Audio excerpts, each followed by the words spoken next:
Good morning, ladies and gentlemen. I do apologize for this. There's something going on with my screen. Happy Sunday. I've got a message from Jeff Hicks.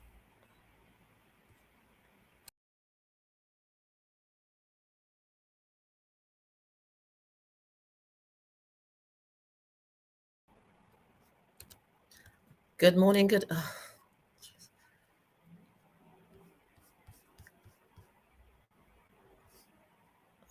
Why is this?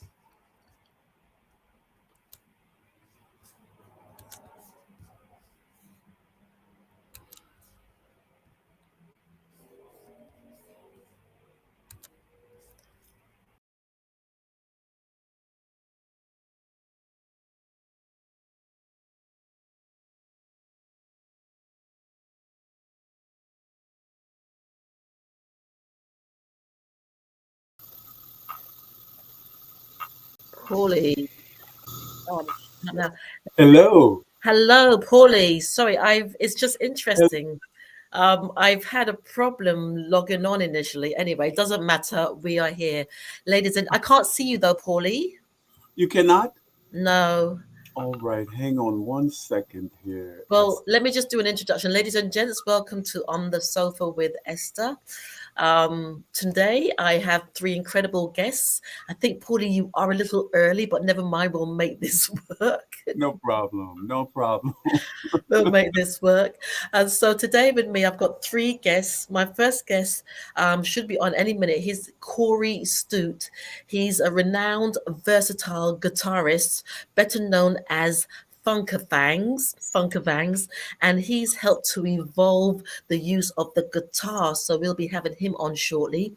And as you can see in the background, I've got my second guest, Pauli Carman. He's on a little early, but as we say, the show must go on. So Pauli Carman, lead singer for Champaign, if you remember all those great tracks. Dial my number, try again. And one of my favorite is what's one of my favorite? What's the favorites, Cut Paulie? How about um, us? How about How us? about us? Yes, the ballad How About Us. And then on the other side, I will be talking to Ted Astin about his latest book, which is called A Golden Past and a Platinum Future. And this gentleman has an eclectic career with Warner Bros. And also working with many incredible artists on a personal and professional level. So we have a stellar lineup of guests today. So what I'm going to do now. Ron. Hello, Ron. There's Ron Ledford in the studio. Well, he's watching. Thank you, Ron, for watching always. I want to say hello to Tina Mangold. Hello, Tina Witterton. Still happy Sunday to you. And also there's someone called Kathy or Kathy. Apologies if I pronounce things incorrectly. Well, wishing you all a fabulous, fabulous Sunday evening with me, Esther Austin, on the sofa with Esther. And so, without further ado, I'm going to go over to play a video by Corey Stoot as Paulie is trying to connect with us. So, welcome and stay tuned. Oh, there he is. Am I There you here? are, Paulie. Woo! Okay, well, we're not going to go over to anybody at the moment because I have, wow, look at this. I have Paulie on the screen with me. Pauli Carman. Yes, Esther. Hello. Hello, hello. Turn off your other device. Which one is showing? Um, Let's see if I take this off. There we go. I've done it. I've done it. I've done it. Well, ladies and gents, we've done things a little upside down because Paulie was supposed to be on the other side of 9 hour time, 4 p.m. EST. But, he's on now. So I just want to say a big welcome to you. Oh, wow. I can't hear you. I'm going to have to bring him back up. That's okay. We'll use the other stream. I can hear you. I can pick you up from the stream that's not showing you. So, but Paulie, just welcome, welcome, welcome. It's a real privilege. Thank you very much, Esther. You do things with such class, and you're so beautiful. It's a pleasure to be here. Oh, thank you so much. I try. I always try and do my best because it's not just my brands that I'm representing or the platform that I'm on, but Yes. also those that come on the platform. I want them to have an experience. I want them to be acknowledged. I want them to be seen. Um, and I'm really passionate about that. So yes, welcome. Well, we just want to just say, Castella, thank you for joining. Ron Whittington, thank you for joining. And ladies and gents, we have Pauli Carman in the Good to hear. studio. So Pauli, I like to ask my guests, in a nutshell, in a peanut shell or a crab shell, who is Pauli Carman? Well, Pauli Carman is one that has a great affinity for music.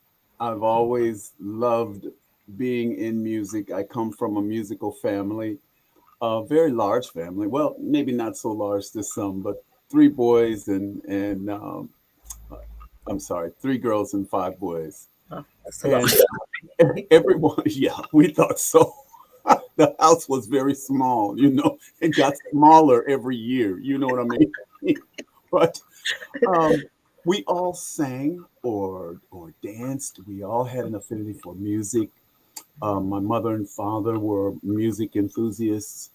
Um, Almost every morning, there was music going on in the house from Mm, the start of the day to the end of the day.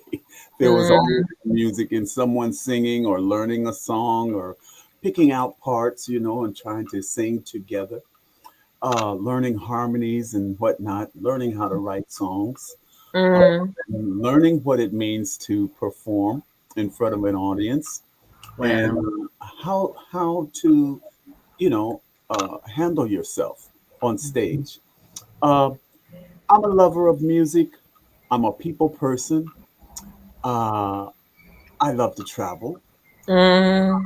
I have a big heart. Thank God to my cardiologists and everyone this year.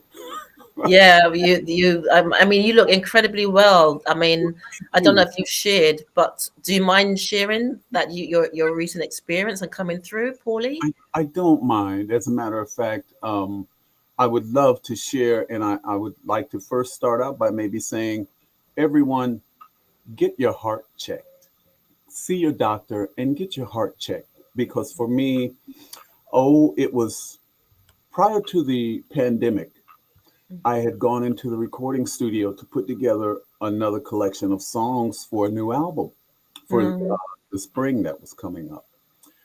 And I started noticing I was sort of having a breathing problem, whereas I felt like I couldn't get enough air in my lungs. And I mm, never had this problem before. Um, so make a long story short, one day I woke up and I could not get my breath fully. And so I was rushed to the ER. mm, And in the ER, they did tests on me. They ran tests on me, EKGs and whatnot. And they said that I had a cardiomyopathy, whereas my heart, I had an enlarged heart and a mm. leaky valve.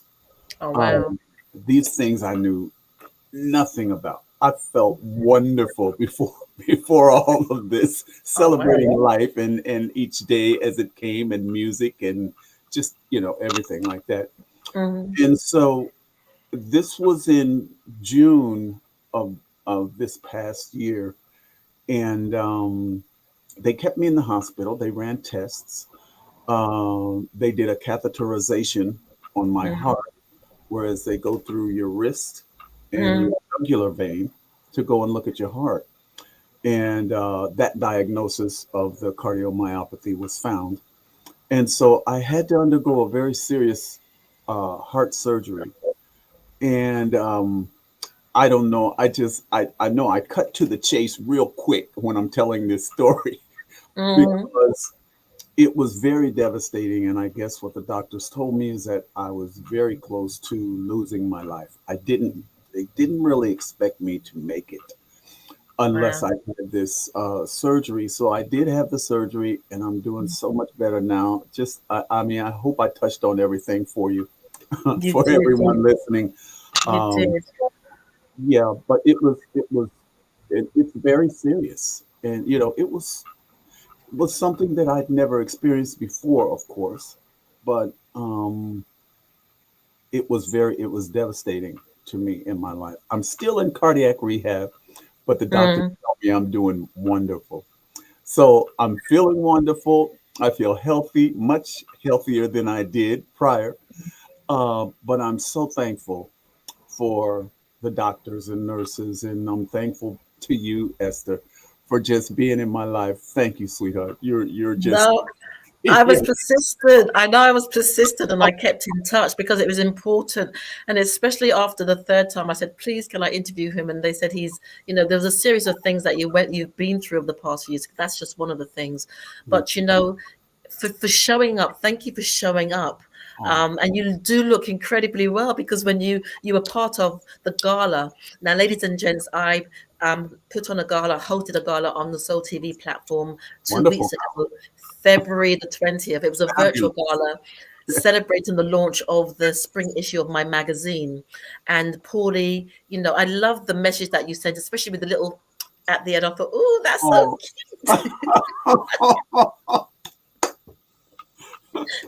And so you've really come through and shown up, and this leads into Paulie. I mean, you've had a really eclectic career, and as we were saying before, you've got you started off with like Dial My Number, Try Again, and now you've got a new track out, um, which is called Can't Let You Go. yes. So share with the audience a little bit about that track, Paulie. Well, as I mentioned, I was in the process of putting together a complete album before the pandemic started. And when it started, um, many people had to go home, including myself. And they said, no, you can't stay here. You got to go home.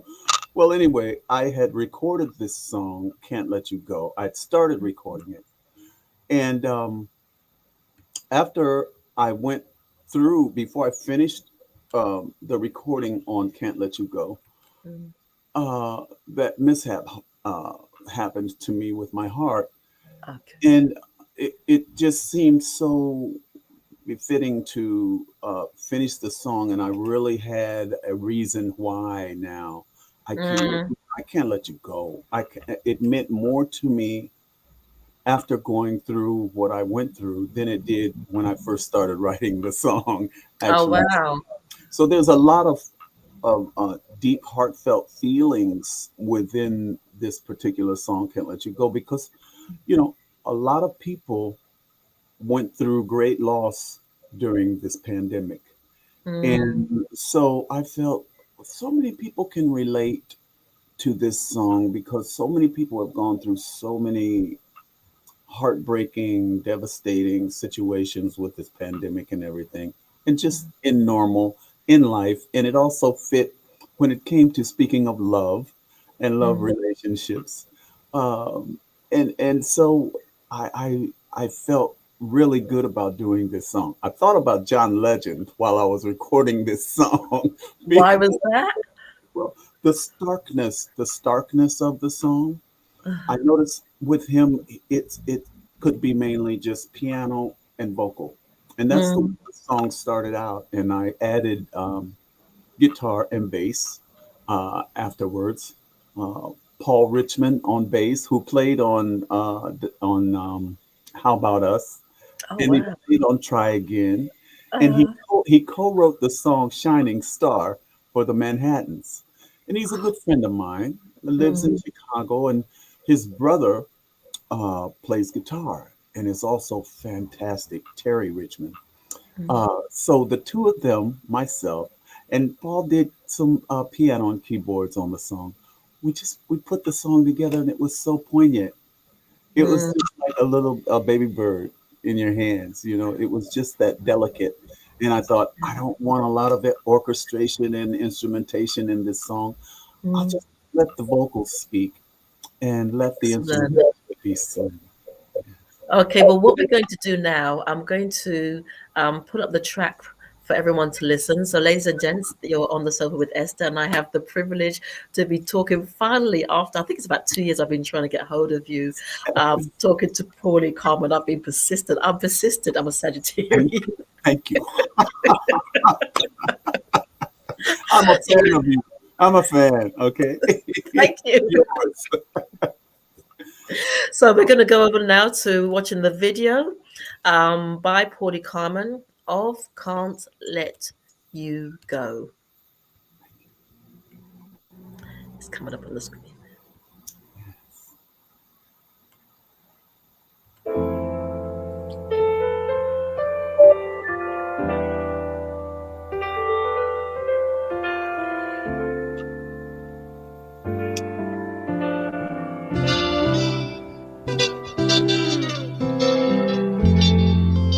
When I call you on the phone, all the words just come out wrong.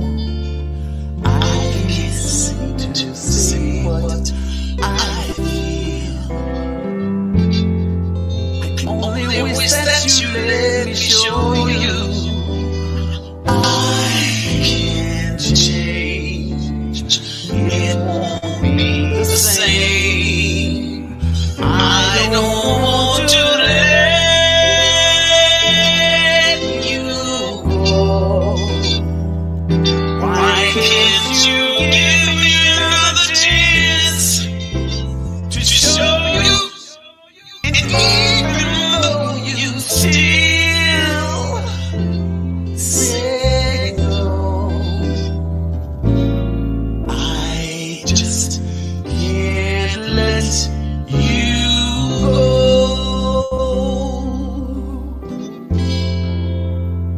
I remember all too much. I can almost feel your touch, the closeness of your body to mine. Now will you find in another lover what we once had with each other? Give us one more try. I don't want to let you go. Why can't you give me another chance to show you? And even though you still say no, I just can't let you go. Wow. Wow. Pauli. Like, like you said, it's very poignant. Very poignant, very, and I guess reflective as well. Poignant, reflective, and it's like that accumulation of all those things that you experience, but also just coming through that experience, making you even more in tune with the realization of the poignancy of life, isn't it? Absolutely. Absolutely. And I felt sensitive, you know. I mean, I felt really very naked.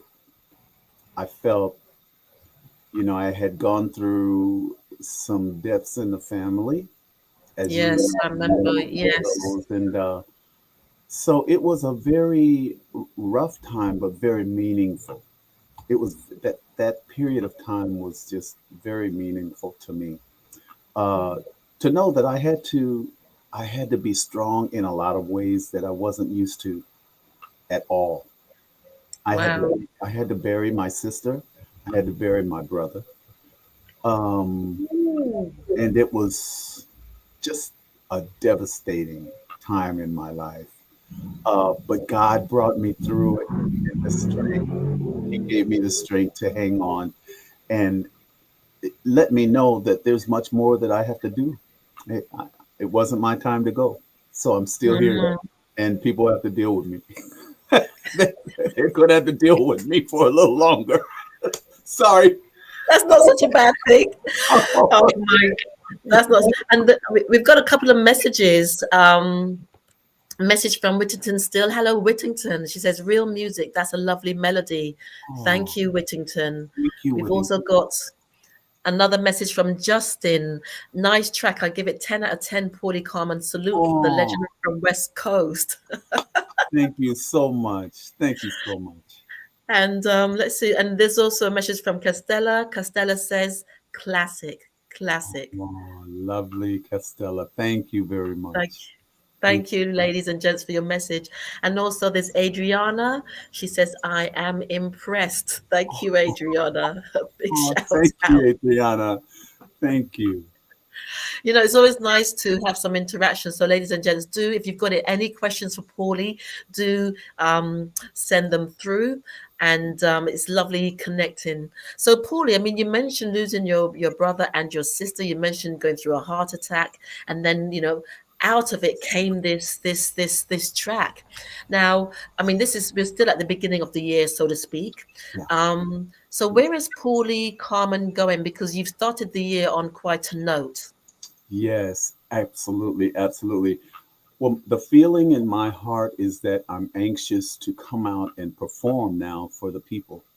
So I'm hopeful that possibly by summer of this year, 22, that we can get out and actually share the live performance and share all of this new music, because Can't Let You Go is only one of the group of songs that I had been working on prior to the pandemic and everything. And there are many that I will be coming out with this year. And I'm just celebrating life. I'm really glad to be here, of course. As I mentioned, I'm thankful. But I'm really looking forward to coming out and performing for everyone. I look forward to coming to your UK. Oh, they would love to have you here. You know, your track "How About Us" has been an all-time favorite. I've had it on rewind, and you know, Oh, when records moved out the way and we were on, you know, we had the tapes and then went digital. It's been on spin, rewind, whatever way, sure, sure.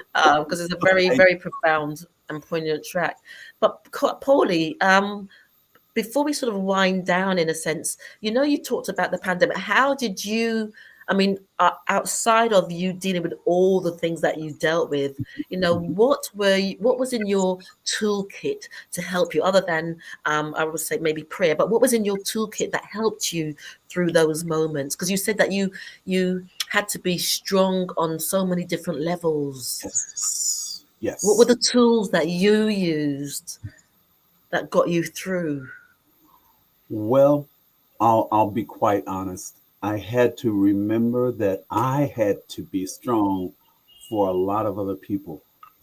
So in that, I really just believed that God would give me the strength to make it through, not just for myself, but I mean, I have grown children, I have grandbabies, I have so much family, and they count on me, you know. As I'm sure with many of your listeners, you know, in the same sort of situation. Um, I think family, love of family, and close friends kept Mm, me kept me strong, kept me together. They kept instilling the word of God in me to help strengthen me, and just to let me know that we want to hear you sing more. We want to see you perform more. Get well soon. So many get well soons and wonderful prayers that absolutely. that made it for me. Absolutely. Absolutely. I mean, could I be cheeky to maybe ask you to do a rendition, or would that be rocking the boat a little bit? A rendition of me like getting up and leaving, saying bye bye, Esther. Sit Thank you back very down, Paulie. No, it's taken me 2 years to get you to be on the sofa. So you sit back much. down and you do your Sit talk. down, Pauli Carman. Oh, Esther. Oh, maybe that's putting you on the spot, but it's just such a pleasure to have you on the sofa. Um, And like I said, for Champaign, Champaign is a group that's been in the lives of people for so long. And with your vocals and your performances, you're being very profound and powerful. Like, well, I know for me, because I've been following you for such a long time. And so to meet you here in this place after all you've come through, and you've got your new single out, Can't Let You Go, it's a real privilege, Paulie. Thank you very much.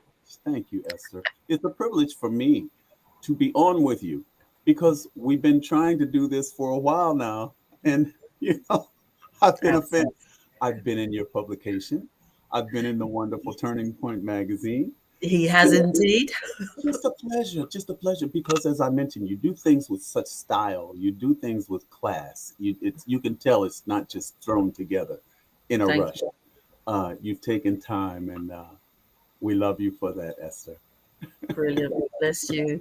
Well, Absolutely. ladies and gents, this is Pauli Carman, and he's been talking about his life. And I hope you've been inspired that no matter what you go through, no matter what you've experienced, there is that hope, and the emphasis on having good friends and family around you to help you through.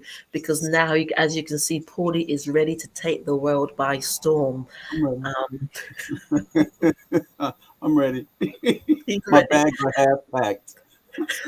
Ready And to we've got fly. another message. We've got another message for you, Paulie, from Emma. Hello, Emma. Best wishes on your new single. Thank you, Emma. Thank you. Thank you. And we've Oh, got another message from Adriana. Yes, great style, Esther. Thank you, Adriana. Thank oh, you all so much for connecting. And also Ron Ledford. He's an incredible gentleman.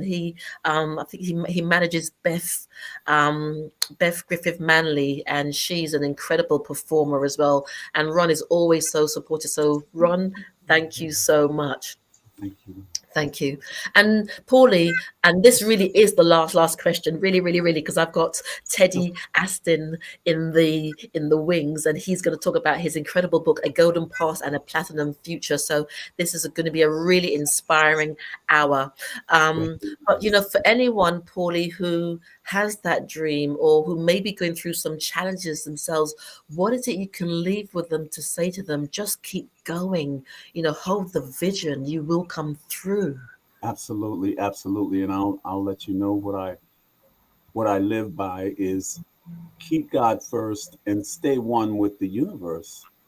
You know, stay one with the universe. That's love. That's God. Uh, Yeah. Music is a healing aspect of life, and dream big, and keep on pushing. Keep on pushing. That's another single that'll be coming out pretty soon. Keep on Ooh. pushing. Yeah, very soon, as a matter of fact. And it's more of a on the dance side of things. Mm. I love the love songs. Don't get me wrong. I truly do, and I truly love performing them. But I like to have fun too. I like to dance. I can see that. I like to let my hair down. What's left. Oh wow, bless you so much, and I'm looking forward to having you on the show again, Paulie, to share about those new tracks, and also to share, where you are with life as well, because it's not just talking about your music, but also getting to understand and know you yourself as an artist. So what I'm going to do now, I've got a few more. Somebody else has said, great advice, great words. Oh, Congratulations, they won with the universe. Thank you, everyone, for your words for your encouragement. Well, thank you. Paulie, wishing you all the best. Oh, thank And thank you so much. And we will definitely be in touch, and look after yourself. Keep looking after yourself. you. Will do, Esther. I wish you nothing but the best, sweetheart. Thank you so much. Thank And you're you. so classy. I love being affiliated with you and all you do. Thank Okay. you. Woo, I feel like just do like this. Woo! That's right. Go ahead and give it to yourself. Okay, ladies and gents, I've just been talking to Pauli Carman. Do check out his latest single, which is called Can't Let You Go. Thank you very much, Paulie. And now we're going to go over to an ad break. And on the other side, I have my second guest, Teddy Aston, with an incredible story. Thank you. Thank you, Paulie. Bye bye.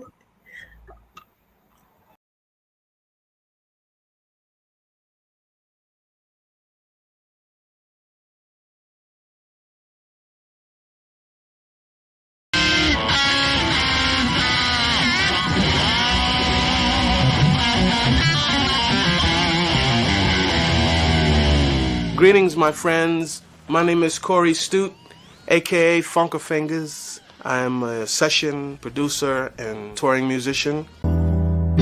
Why can't you give me another chance to show you? And even though you still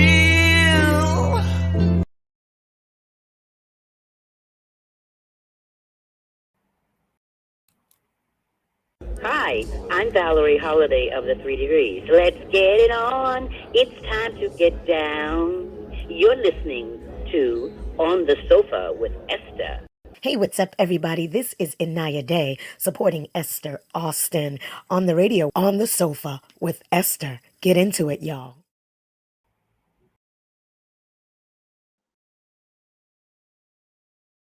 Okay, here we go. Ladies and gentlemen, I have my second guest on, and this is Teddy Astin.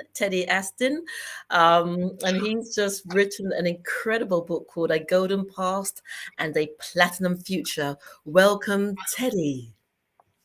Thank you so very much, Esther, for having me on your show today. It's an honor hearing so much about you across the pond. And finally, I have a chance not only to meet you, but to speak to you and to let you know how big of a fan I am of yours. Thank you. Well, I'm just, ladies and gents, as I said, this is my second guest, Teddy Aston, and he's going to be talking about this incredible book of his. You know, it's a book that's got so much rich history. It's a book that's got so many things, that shares so many things about your life as an individual who has inspired, but also influenced not just the lives, but the careers of so many incredible artists. And I would say legendary artists. No, actually, I remember Gerald Alston from the Manhattan said, young lady, it's not old school, not legendary, but classic artists. Yes, yes. So classic artists. So Teddy, before we go any further, I usually like to ask my guests in a nutshell, in a peanut shell or a crab shell, who is Teddy Astin? Okay, I'll be happy to answer that. Good afternoon, everyone. My name is Teddy Aston. I'm a native of Atlanta, Georgia. I bring greetings to everyone in the sound of our voices.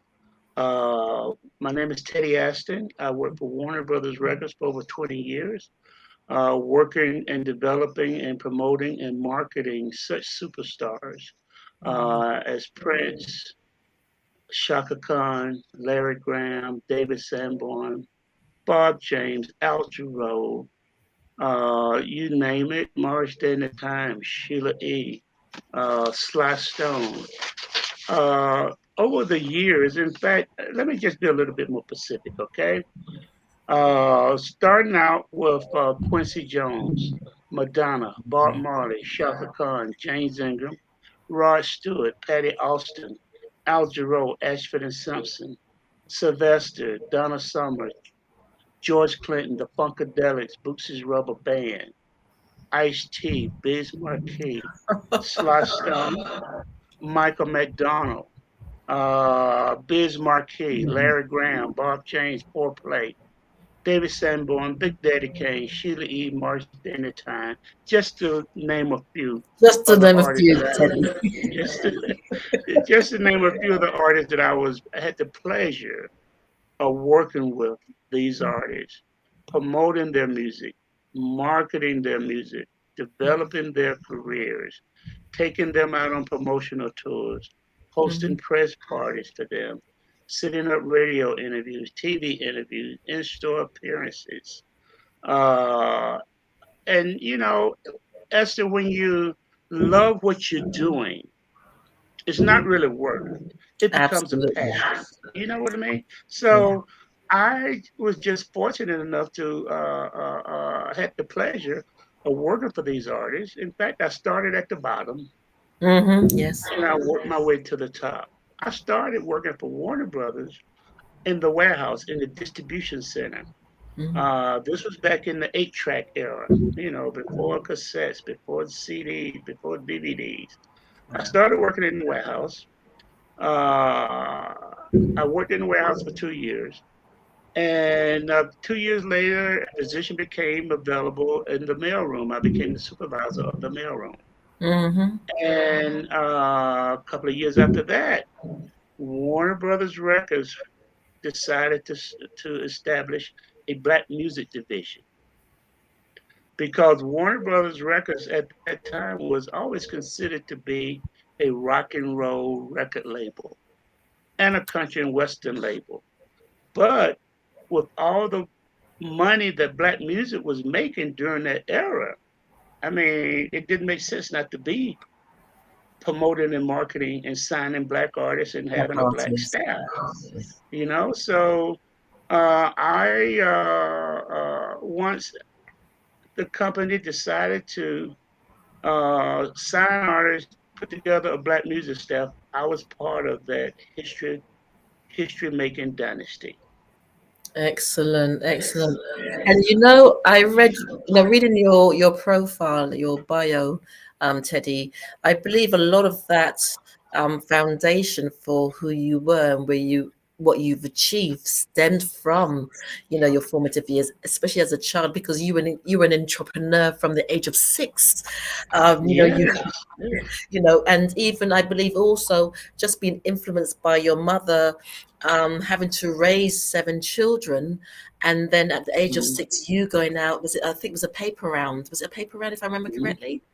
And Yes. then that transition to the mailroom. So, what do you feel was the drive in you? Was it because of your former experience of watching your mother work so incredibly hard with 7 children, but what she instilled in them? So what was the driver that took you, that you feel took you through to become the man that you were at such a level also at Warner Bros? Well, my mother raised 11 kids. I'm sorry, my mother raised, yes, my mother raised 10 kids. She had 7 kids by my father, and my father had 3 kids when he married my mom. So she raised her stepkids as well as they had 7 kids together. So there was a total of 10 of us. Wow. And we were able, and we were living in a very little small town called Palmetto, Georgia. Mm, And Palmetto, Georgia at that time was a very segregated little town. I was walking downtown Palmetto. Palmetto's only got 2 red lights in the whole city. And if you miss it, you zip right by the town, you know. But it was considered to be the country back then, but now it's part of metropolitan Atlanta. So I'm walking downtown one day, and this white gentleman approached me. Said, "Hey, young man, I'm looking for a paper boy. Would you be interested in helping me out with my paper route?" mm, I said, "Well, you come by my house, you talk to my mom, and if my mom says okay, I can do that. I'll be the paper boy for Palmetto, Georgia." And that was my first job at 6 years old, 6 Esther. years old. 6 years old, and just kind of, and I was the best. I was the original paper boy in this city. I was the best paper boy you ever seen in your life, man. I could like boom, boom, boom, boom, boom, paper all over. I would finish one street in 2 minutes with Yeah. 25 houses. So, but across the street, Esther, from of the train depot where we used to pick up the papers was a service station Mm, called Bradley Service Station that I also had to keep the paper machines filled up with newspapers every day. mm, And I had to take the money out of the paper machines the next day. So also built onto the service station, they had a black laundromat and a black water fountain in the back, and they had a white water fountain and a white laundromat in the front. So at such a young age, I'm like, well, I kind of knew what was going on because we had to wash our clothes there at the black laundromat too, because we didn't have a wash and dry at the time. mm, And we're talking about early 60s, 1961, 62. So I kind of knew the lay of the land there. I knew the difference between black and white water fountain and black water fountain. But at the time, the owner of the service station, not only did I have the kept the paper newspapers machines filled up at the service station, but I also delivered the newspaper to his house and to all of his relatives' house, the Bradleys. And at that time, we wasn't delivering any newspapers to any black people because the black people in the city newspapers wasn't marketed to them, you know. Right. So with all the people that I knew, their parents that lived in the city, they knew me. They started subscribing to the newspaper. So we just built this giant newspaper route. But to make a long story short, there at the laundromat and the water fountain there at Mr. Bradley's service station, I just thought one day, you know what? I'm gonna walk over there to that white water fountain, and I'm gonna drink me some of that white water. When I did, I'm like, darn, tastes the same as the black water. Yeah. As the black water fountain. So the mechanic runs out of the service bay and he looks over at Mr. Bradley. Mr. Bradley, do you see what Ted is doing? He's drinking out of the white water fountain. Mr. Bradley looks over. I was wondering how long it was going to take Teddy to get over there. Mm-hmm. And I'm thinking, Mr. Bradley knew I was going to do it. But I kind of knew the lay of the land.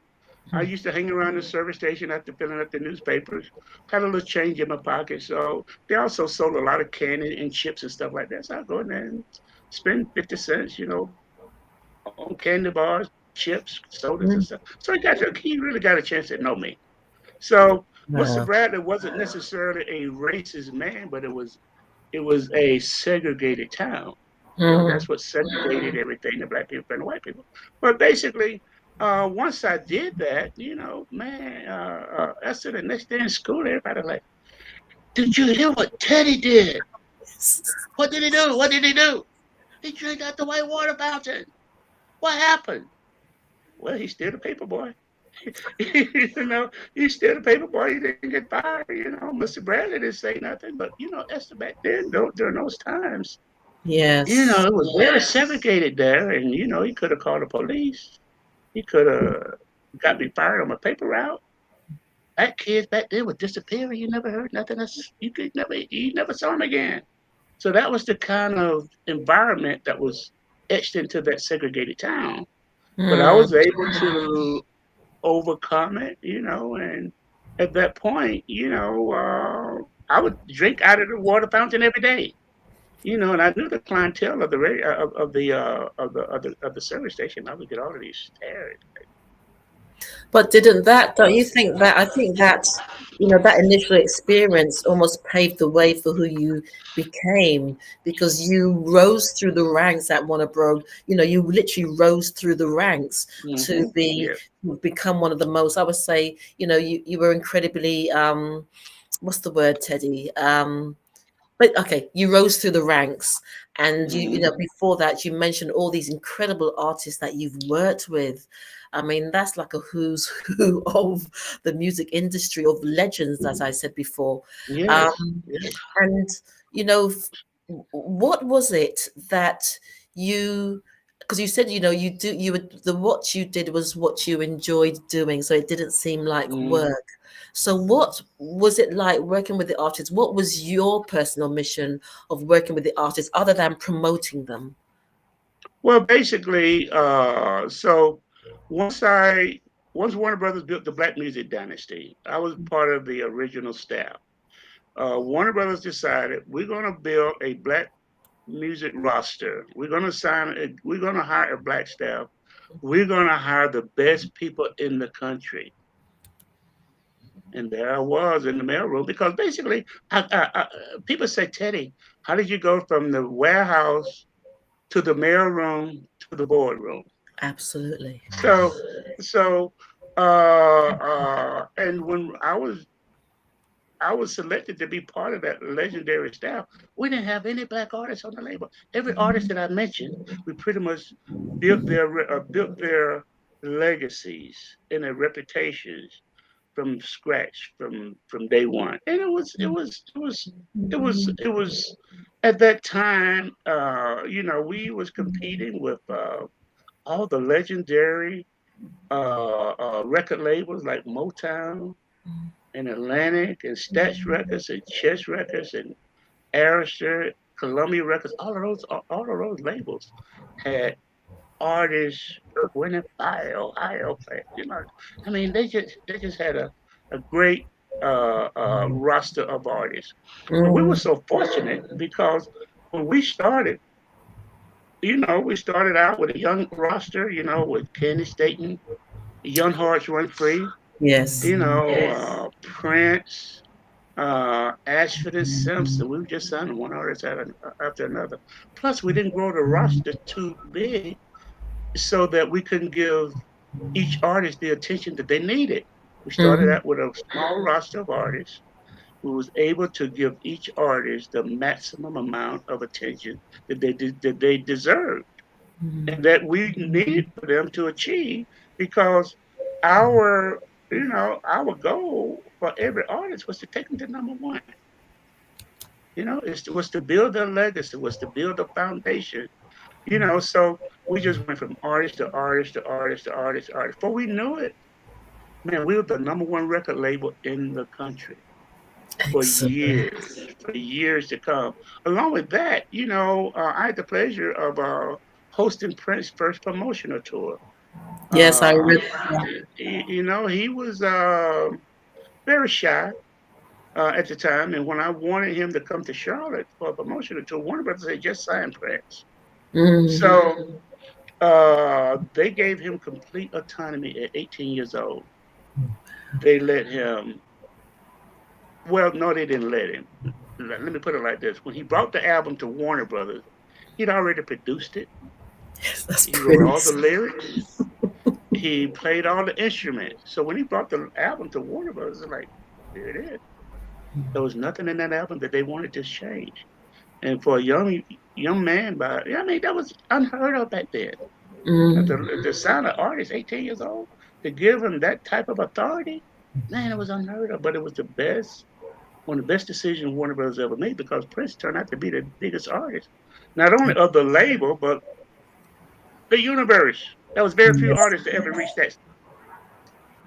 Sold over 100 million albums, still selling. So I was able to host his first promotional tour in Charlotte. I put together a big campaign. It was around Thanksgiving. As Warner Brothers to let me host a party, not really a party, promotional event for Prince. Around Thanksgiving, we were able to. I said, "Look, it's Thanksgiving weekend. I'd like to have Prince in the marketplace, and for a food drive in conjunction with a WGIB radio station, the main station there in Charlotte."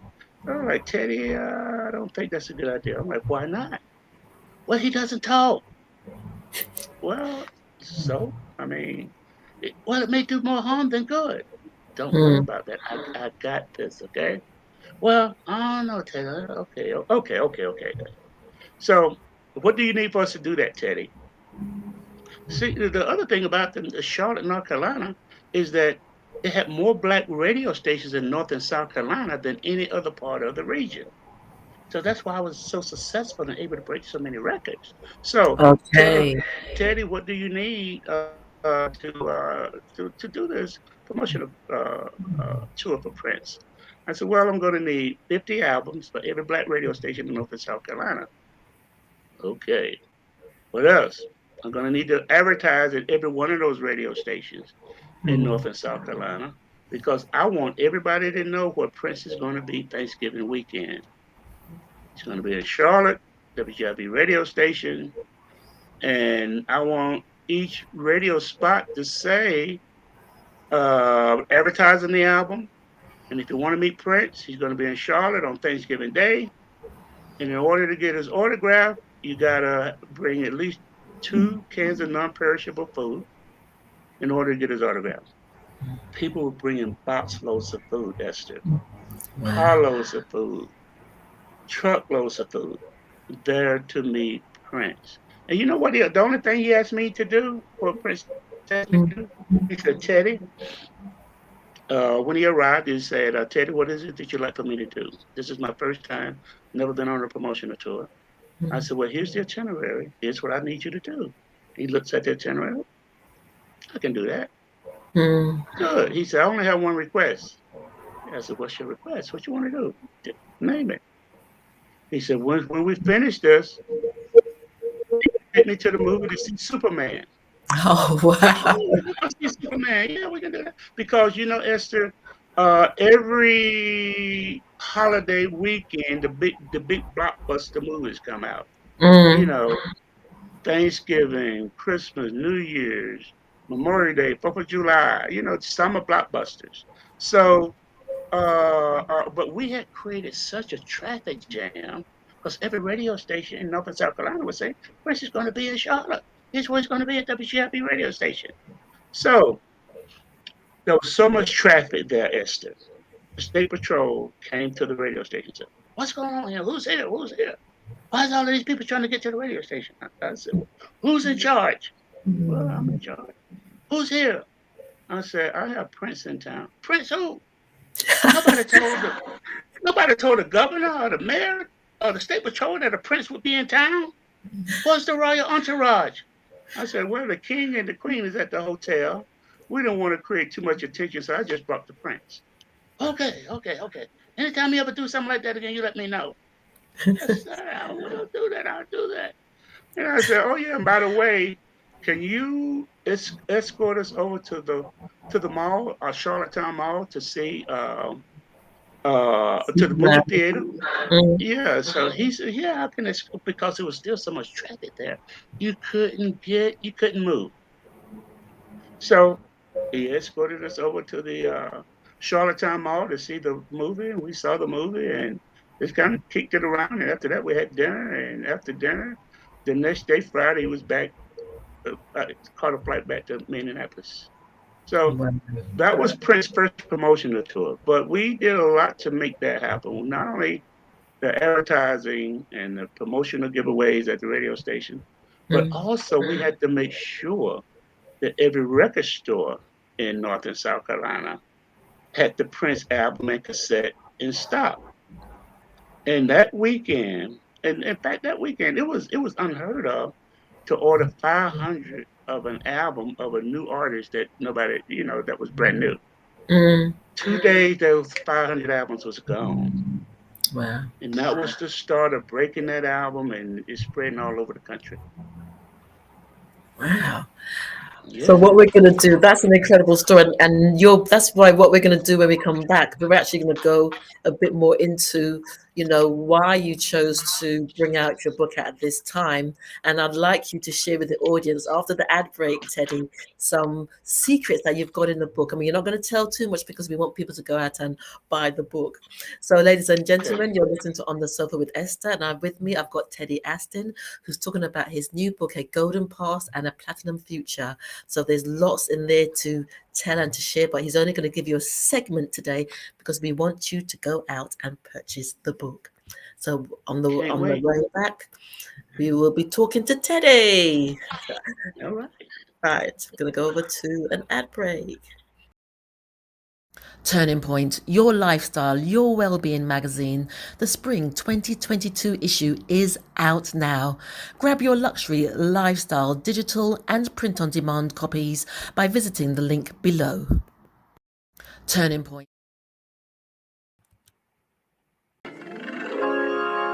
Your love is lifting me higher than I ever been lifted before.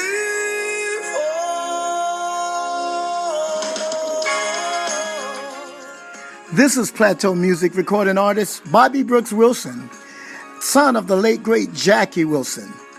And you're on the sofa with Esther.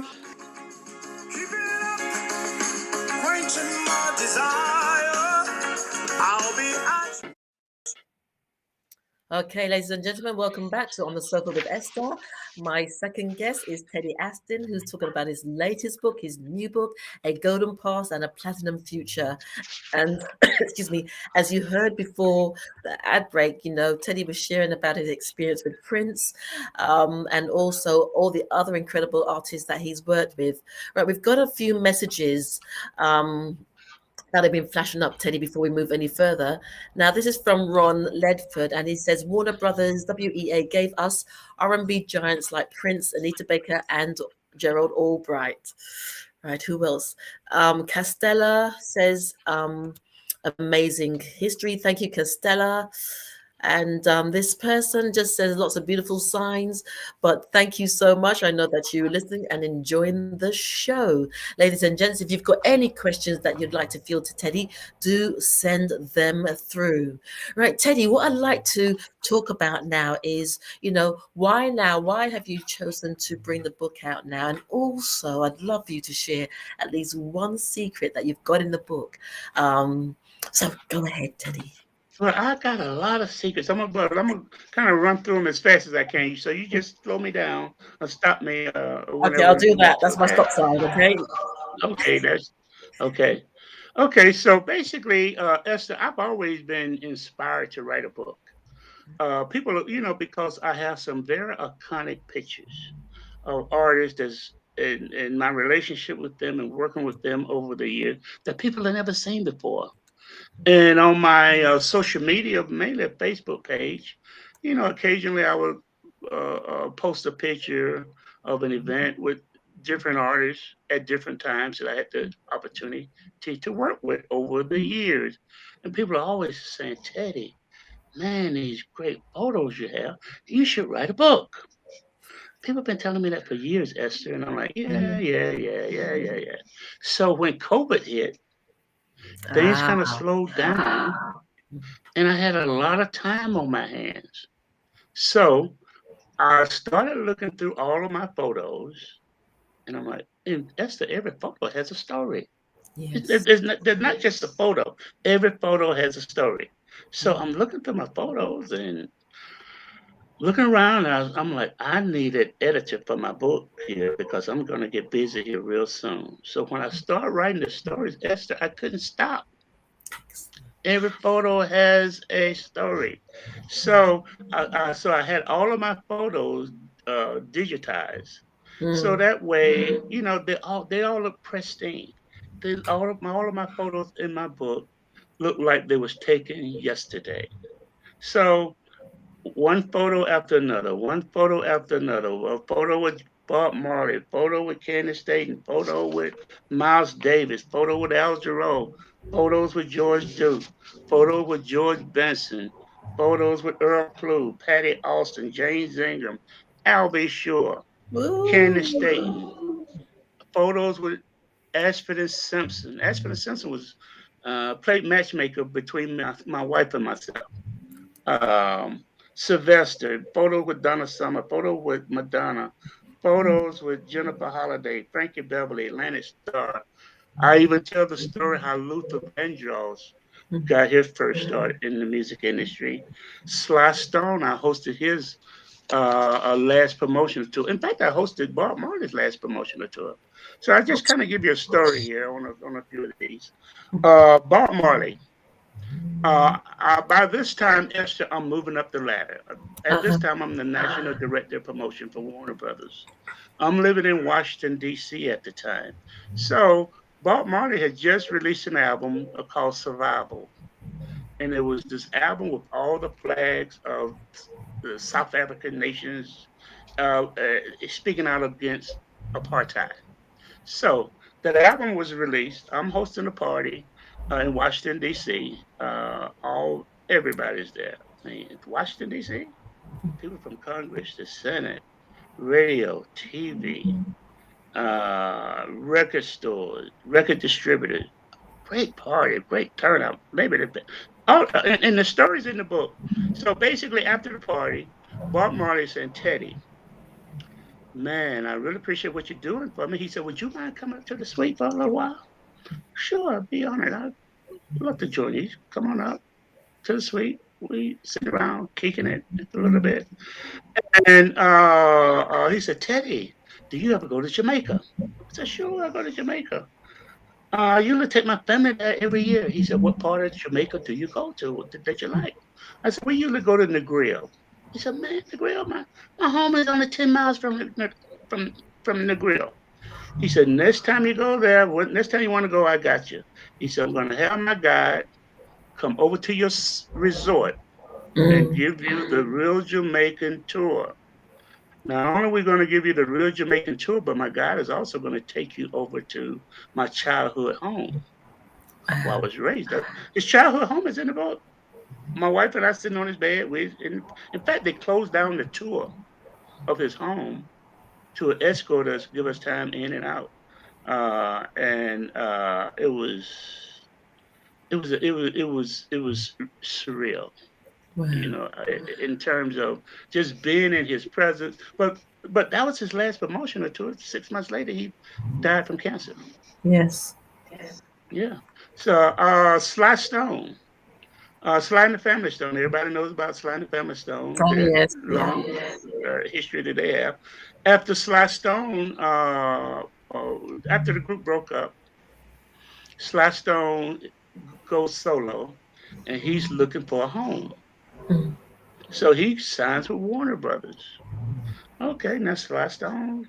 Oh man, I'm ecstatic. Yeah, come on, Sly Stone. So, but Sly Stone at the time, the album wasn't as important to me as the legacy, the legend of the man. The album, Warner Brothers signed him, spent a bunch of money on an album that wasn't happening. So we're on a conference call, home office is saying, hey, we spent a lot of money over here to get Sly Stone here. We need to boost this album up. Who wants Sly Stone in the market? I'm like, I'm the first one. Me. Nobody else. Because Sly was not dependable back then. He still had a few drug problems that he haven't proven himself to be reliable. Okay. So I said, I'd love to have Sly in the marketplace. So he comes to Atlanta. We spend 4 days in the city promoting and marketing and all the press. And I'm introducing Sly to people, and people are ecstatic to meet the legend. Sly had cleaned himself up. His eyes was crystal clear. The last night of the promotional tour, he's like, Ted, man, I really appreciate you, what you've done for me. Would you like to come up to my suite? It's about 11 o'clock at night. Flight is 8 o'clock the next morning. I'll go up to the suite. I'll order some champagne, dessert. We sitting there talking and everything. And he's like, Teddy, really appreciate what you did for me. He said, I had forgotten how it feels to be important again. Oh, wow. I really appreciate what you did for me. He said, plus Prince, tell me what you did for him. Man, I hope you can do the same for me. We're talking from 11 o'clock at night to 6 or 7 in the morning. By the time we finish talking, it's time for him to catch his flight back to the West Coast. You know? So those are the kind of legends that I worked with over the years. Al Jarreau. Great artist. In fact, Al Jarreau, I believe his career was established in Europe before he came to the U.S. And he's so this is a little moving forward here. After I left Warner Brothers, I decided to open up a nightclub called Teddy's Live. So I'm there. We're building out the space, you know, because we got a grand opening coming up in a couple of weeks. Al Jarreau, one of my employees come up and said, Mr. Teddy, Mr. Al Jarreau's on the phone. I said, okay, thank you very much. And I'm on the phone with Al Jarreau. He says, like, Teddy, tell me it's not true. Tell me it's not so. He said, I heard you left Warner Brothers, man. I said, yeah, I left 2 or 3 months ago. And I'm going to do my own thing right now. You know, I've done 20 years over there, so time for something new. He said, man, I was talking to David Sanborn and Pat Raines. Pat Raines was the manager for David Sanborn and Al Jarreau. That's why they always toured together. He said, I was telling David Sanborn and Pat Raines that Warner Brothers would never be the same. And he said, David Sanborn said, man, that's an understatement. He said, I don't know what we're going to do over here now because it ain't going to be the same. But speaking of Teddy's live, Joe Sample calls up. Mr. Teddy, Mr. Joe Sample's on the phone. Hey, Joe, how you doing? Teddy, I hear you opening up a nightclub in Atlanta, underground Atlanta. Who's going to be your opening artist? I said, well, Joe, I'm still working on that. He said, what about me? I said, are you serious? Teddy, this is your friend Joe Sample, man. All the stuff you done for me, all the promotional tools, marketing, publicity that you established for me. I'd be honored to be your opening act at your new club. He said, I tell you what I do. I will. He said, all you got to do is just pay my expenses. Get my airline flight, get my flight, hotel.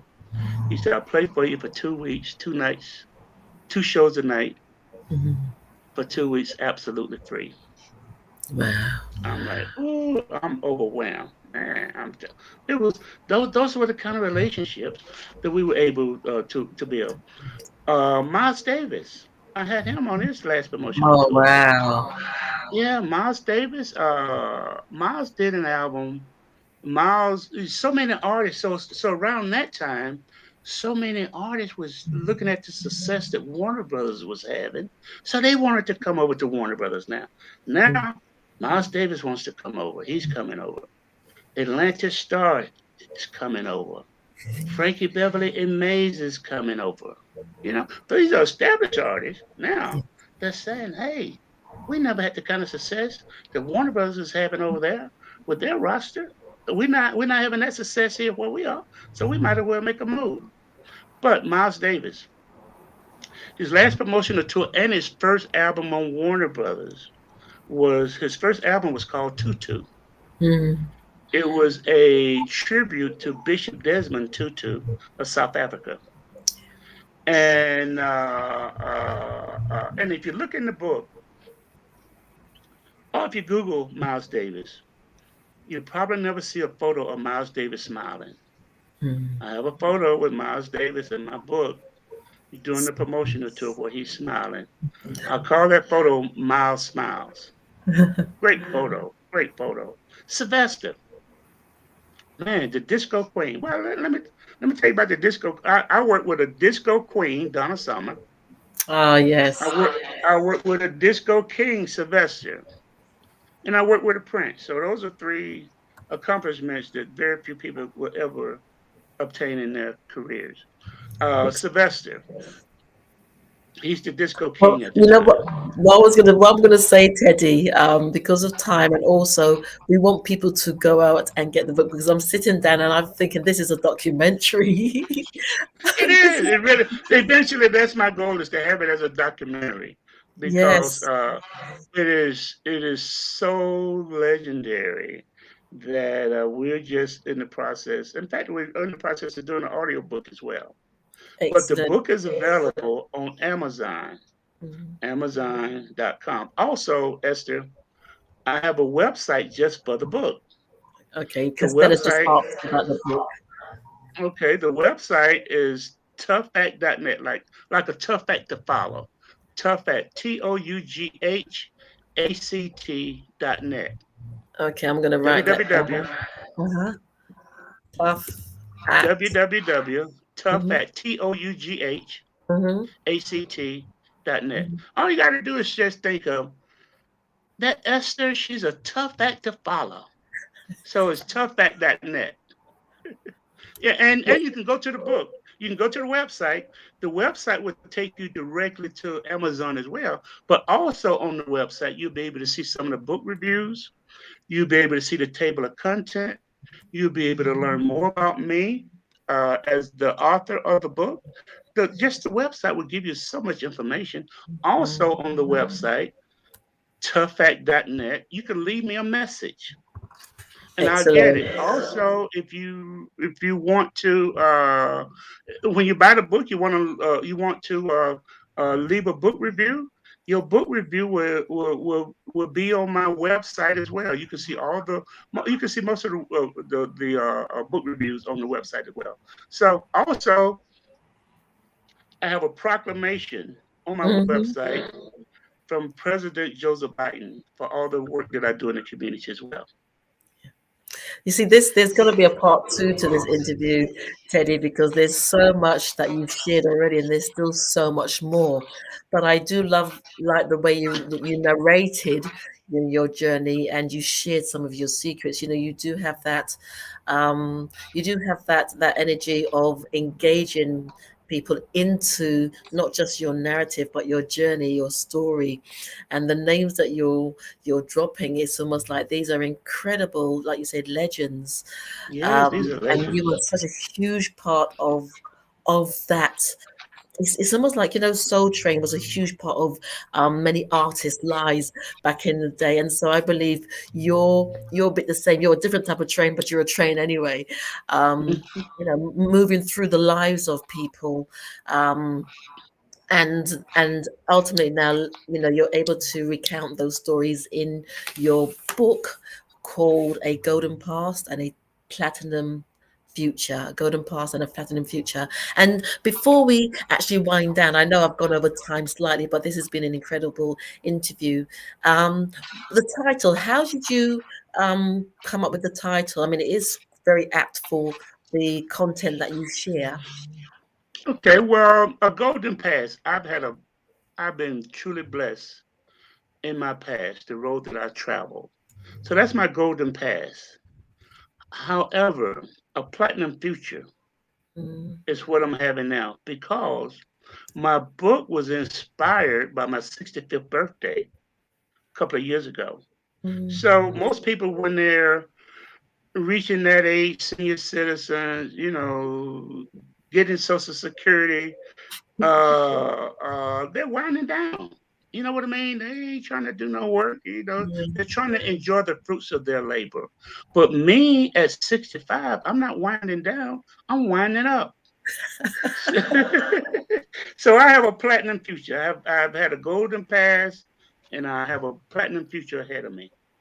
Excellent. And I've got a question actually from Castella. She says, any tips for independent artists? Yes, Estella. Hey, Estella. Yes, what I Castella, would Castella. what I would advise you to do. A lot of the record companies now are finding their artists on YouTube. So I would put my best foot forward. Make sure when you go into the studio, you're doing your best. You're at your best. You're at the peak of where you're going.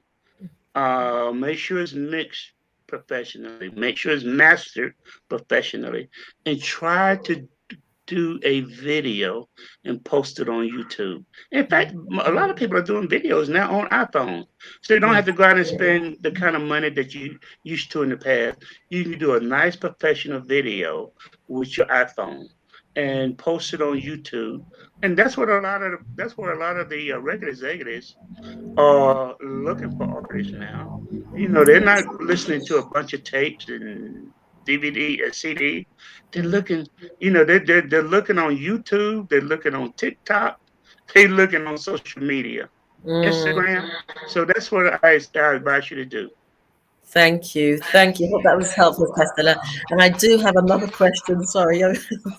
From Ron. He says, Teddy, who was your favorite act to work with? Hey, Rob, my favorite artist that I've had the opportunity to work with is so many. Rob, come on, man. It's like saying, Rob, who's your favorite child? You got 5 children. Rob, which one you like the best? Ron, I like Ron. them all. So, but on the real side, Rob, Prince certainly had to be my favorite. Uh, Being one of the first artists that I had the opportunity to help develop their careers. And there's a few artists there that became more than artists; they became friends. You know, Mm, James Ingram was one of my best friends. Al Jarreau was a very good friend of mine. James Ingram, but Ron? Every artist on the roster. Now, by this time, I'm back in Atlanta. mm, Every artist on the roster, I want to go to Atlanta. I want to go to Atlanta. I want to work with Teddy. You know, so So every artist wanted to come to Atlanta to work with me. But James Ingram being one of my favorite artists, James passed a few years ago. Yes, he But did. Yeah. he every time he came to town, I always invited him to my house because he loved my wife's fried chicken. And every time he come to town, hey Teddy, did Joyce know I'm in town? Yes, she knows you're in town. Is she cooking fried chicken too today? Yes, James, she cooking it just for you. Yeah. And then he got one of those yee mama yee, you know. So, at the end of his promo tours on Sunday before he go back to LA, he come by the house, have dinner with us. Um, we watch a couple of NFL games, and we all jump in the car. My wife, my kids, and I, and James, and we go down the road singing.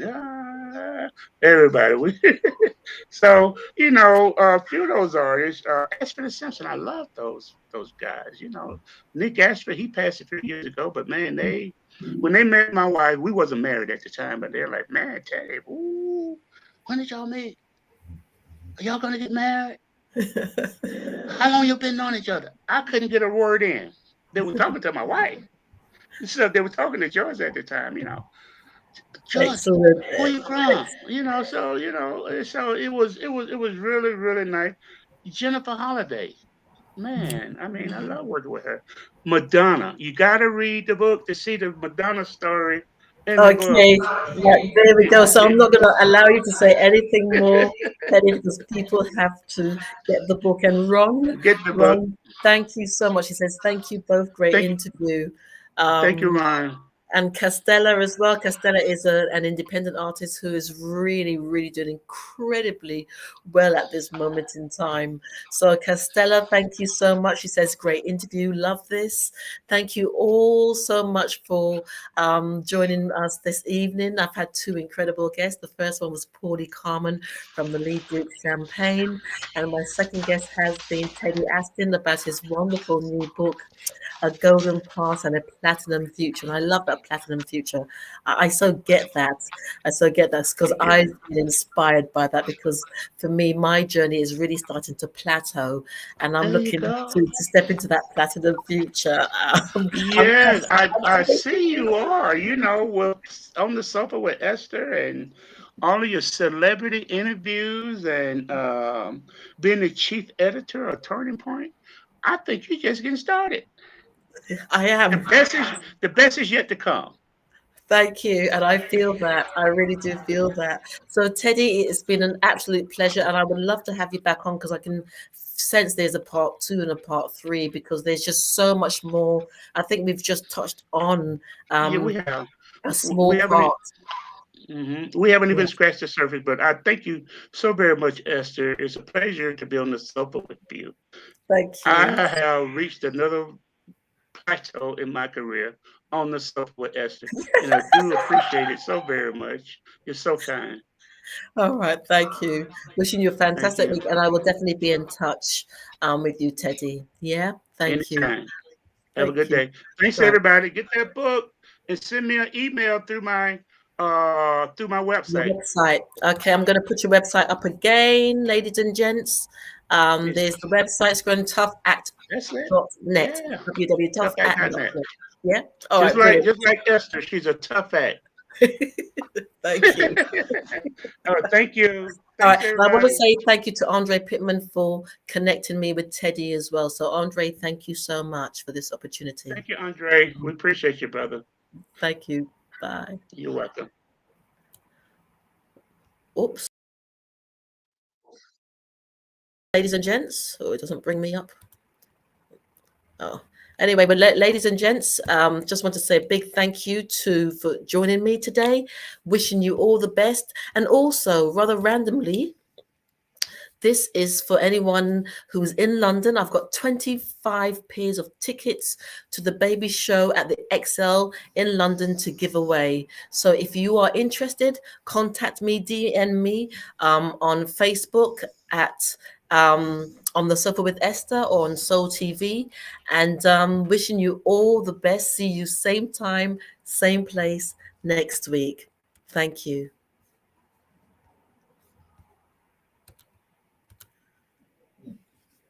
Whoops, I hope you can still hear me.